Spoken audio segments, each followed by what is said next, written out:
हाय, मैं रमन आपका वेलकम करती हूँ आपके अपने चैनल नॉलेज मार्केट में।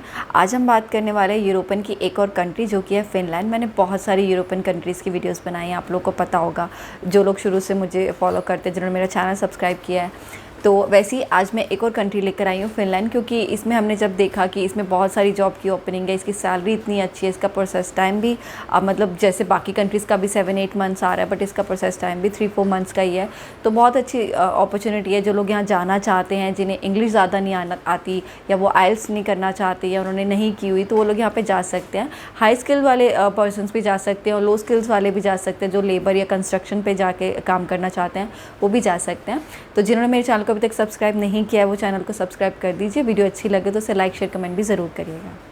तो सबसे पहले तो हम लोग इसके डॉक्यूमेंट्स की बात कर लेते हैं कि हमें डॉक्यूमेंट्स क्या क्या कैरी करने हैं। सबसे पहले हमारा सीवी जो है आपकी, वो यूरोपियन जिस कंट्री में आप जा रहे हो उसी के तरीके का सीवी होना चाहिए। और उसके बाद आ जाता है हमारा कवर लेटर, फिर आता है पासपोर्ट जिसके ऊपर 2 साल की वैलिडिटी होनी चाहिए। उसके बाद आ जाती है हमारी एजुकेशन के डॉक्यूमेंट्स। अगर आप ज़्यादा पढ़े लिखे नहीं हैं, फिर भी आपको एटलीस्ट मतलब 5th तो आपने क्लियर करी हो, ऐसा वाला आप डॉक्यूमेंट्स दे सकते हैं। और उसके बाद अगर आप हाई स्किल्स में जा रहे हैं, आपकी मतलब अच्छी जॉब है, आप हाई स्किल्स लेवल पे जा रहे हैं, तो आपको सीवी, कवर लेटर, पासपोर्ट 2 साल की वैलिडिटी के साथ, उसके बाद एजुकेशन के डॉक्यूमेंट्स, आपकी 10th-12th के सर्टिफिकेट्स, आपने डिप्लोमा डिग्री की हुआ उसके सर्टिफिकेट्स भी लगेंगे। साथ में आपकी एक्सपीरियंस, जितना आपने वर्क एक्सपीरियंस है अपने इंडिया या जिस भी कंट्री से आप जा रहे हैं, आपने वहाँ पे काम किया है 1 साल, 2 साल, 3 साल, उसका वर्क एक्सपीरियंस लगेगा। आपकी ITR लगेगी, 2 साल की ITR। उसके बाद आपकी बैंक की स्टेटमेंट लगेगी। ये मैं उनके लिए बता रही हूँ जो हाई स्किल्स पे जाते हैं, जो मतलब दूसरी जॉब के लिए, अपनी अच्छी हाई जॉब के लिए जाते हैं, उनके लिए डॉक्यूमेंट्स है ये। और जो बैंक की स्टेटमेंट लगेगी उसमें आपकी कम से कम 12,000 यूरो होने चाहिए। अब बात कर लेते हैं पासपोर्ट की। तो इसमें ऐसा नहीं है कि आपके पास ECR का पासपोर्ट होना चाहिए या ECNR का होना चाहिए, ऐसा ज़रूरी नहीं है। दोनों में से कोई भी पासपोर्ट होगा तो आप दोनों में से किसी पे भी जा सकते हो। और कौन सी कंट्री से आप अप्लाई कर सकते हो अगर देखें तो आप इंडिया, पाकिस्तान, नेपाल, बांग्लादेश, श्रीलंका, पंजाब, आप इनमें से किसी भी कंट्री से अगर सिटी से जा रहे हैं आप इजीली यहाँ से जा सकते हैं। ऐसा कुछ नहीं है कि कोई पर्टिकुलर मतलब जगह है कि आप इंडिया से ही जा सकते हैं, सिर्फ पाकिस्तान से, ऐसा नहीं है। आप किसी भी कंट्री से अप्लाई कर सकते हैं।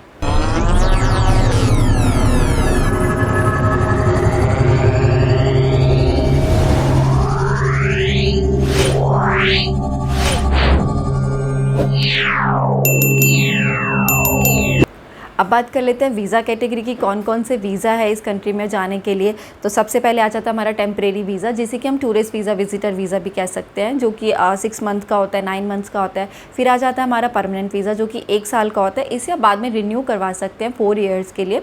तो ये आपका टोटल आपका 5 साल का वीज़ा हो जाता है। फिर आ जाता है हमारा वर्क वीज़ा, फिर आता है कंटिन्यू वीज़ा।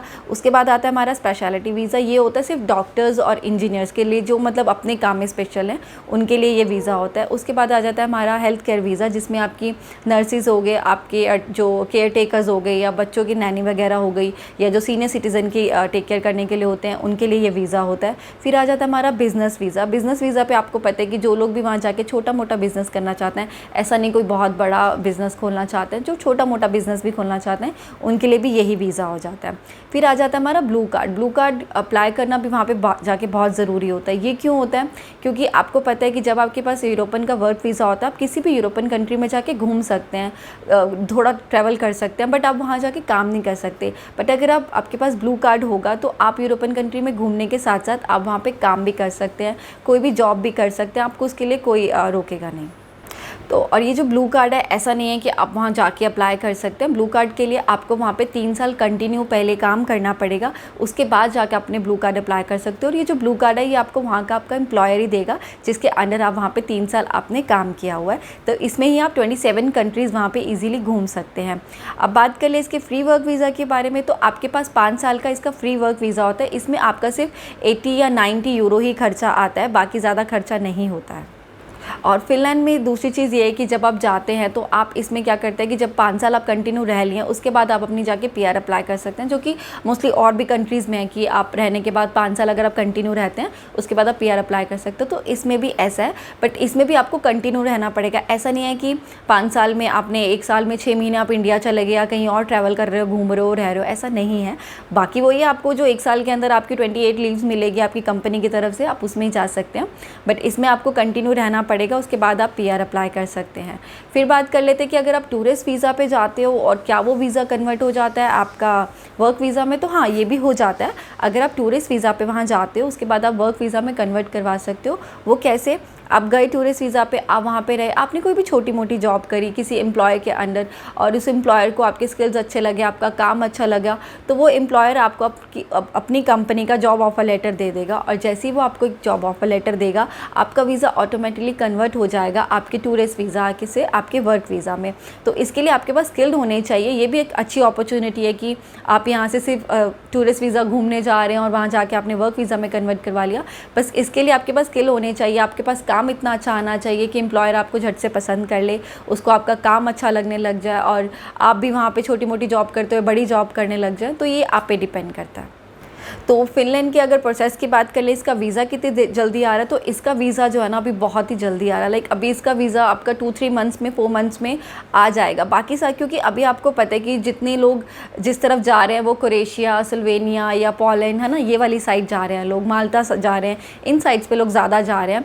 बट अभी बहुत सारे कम लोगों को पता है कि फ़िनलैंड में भी बहुत अच्छी जॉब की ओपनिंग है, बहुत अच्छी सैलरी है, बहुत अच्छे बेनिफिट्स हैं। आप इनकी अकोमोडेशन या इनकी ट्रांसपोर्टेशन देख लीजिए, फूड देख लीजिए, तो ये भी अपनी जो कंपनीज़ है ये भी अपने एम्प्लॉयर्स को वो सारी चीज़ें दे रही हैं। बट बहुत सारे लोगों को भी इन चीज़ों के बारे में कम पता है। जैसे जैसे पता चलेगा, आपको पता है फिर से वीज़ा आएंगे तो इस वीज़ा को आने में भी डिले हो जाएगा। लेकिन अभी जो इसका प्रोसेसिंग टाइम है वो आपका 3-4 मंथ्स है। और बाकी आपको पता ही है कि एक बार अगर आप फ़िनलैंड आ गए, आपने यहाँ पे वर्क वीज़ा पे भी आए हो या टूरिस्ट वीज़ा को वर्क वीज़ा में कन्वर्ट करवाया, आप 5 साल रह लिए यहाँ पे, आपने जॉब कर ली, एक अच्छी सब कुछ है आपके पास, फिर आपको PR भी आप अप्लाई करते हो, देन आपको PR मिल जाती है तो आपकी लाइफ सेट हो जाती है। उसके बाद अगर आपके जैसे बच्चे हैं तो उनकी एजुकेशन भी 18 ईयर्स तक आपको फ्री मिलेगी। मतलब 18 साल तक अगर आपका बच्चा पढ़ रहा है तो फ्री एजुकेशन है, वहाँ पर आपको कोई पैसा नहीं देना पड़ेगा, कोई फ़ीस वगैरह नहीं देनी पड़ेगी। फिर उसके बाद आपके जो मेडिकल इंश्योरेंस वगैरह ये इसके बेनिफिट्स भी आपको बहुत सारे मिल जाते हैं। और वैसे भी जब PR मिल जाती है आप लोगों को पता है कि उसके बेनिफिट अलग ही हो जाते हैं। उसके बाद आप सिटीज़नशिप भी अप्लाई कर देते हो तो उसके बेनिफिट्स भी अलग हो जाते हैं।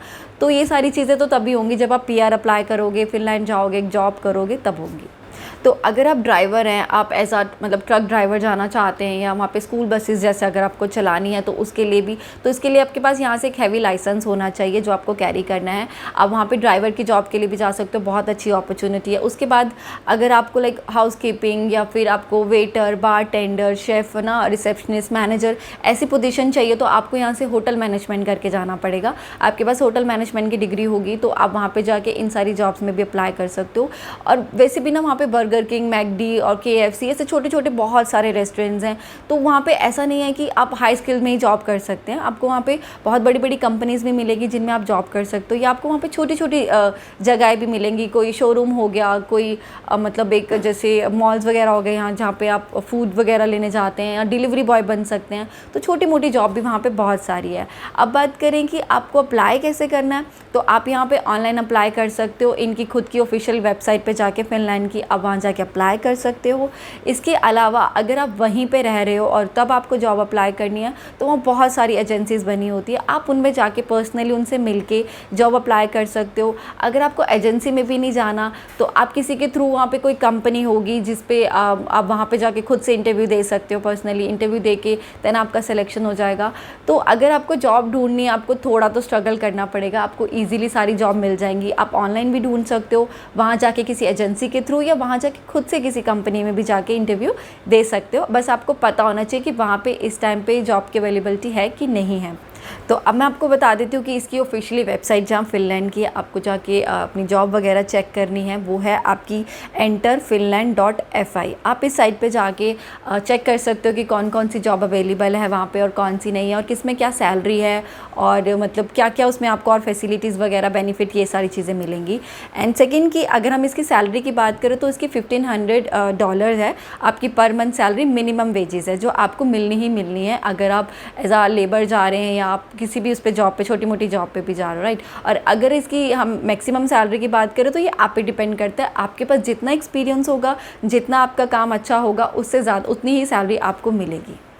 तो बस ये थी मेरी छोटी सी वीडियो फिनलैंड के बारे में, जिसके लिए मैंने आपको सैलरी बता दी, आपकी जॉब बता दी है, आपको कहाँ जाके सर्च करना है और कैसे करना है। इसके लिए आपको कोई आइल्स नहीं करनी है। और इंग्लिश की अगर हम बात करें, इसकी लैंग्वेज इंग्लिश ही है, बट आपको एटलीस्ट थोड़ी बहुत आनी चाहिए, वही समझाने लायक और समझने लायक। ऐसा ना करें कि बिल्कुल भी इंग्लिश नहीं आती है और तब आप जाएँ, थोड़ी बहुत इंग्लिश सीख कर जाएँ। और बाकी इस वीडियो से रिगार्डिंग अगर आपको कोई भी इंक्वायरी होगी तो आप मुझे मेल या कमेंट कर सकते हो। और वीडियो अच्छी लगे तो प्लीज़ उसे लाइक, शेयर और सब्सक्राइब तो ज़रूर करिएगा। Thank you.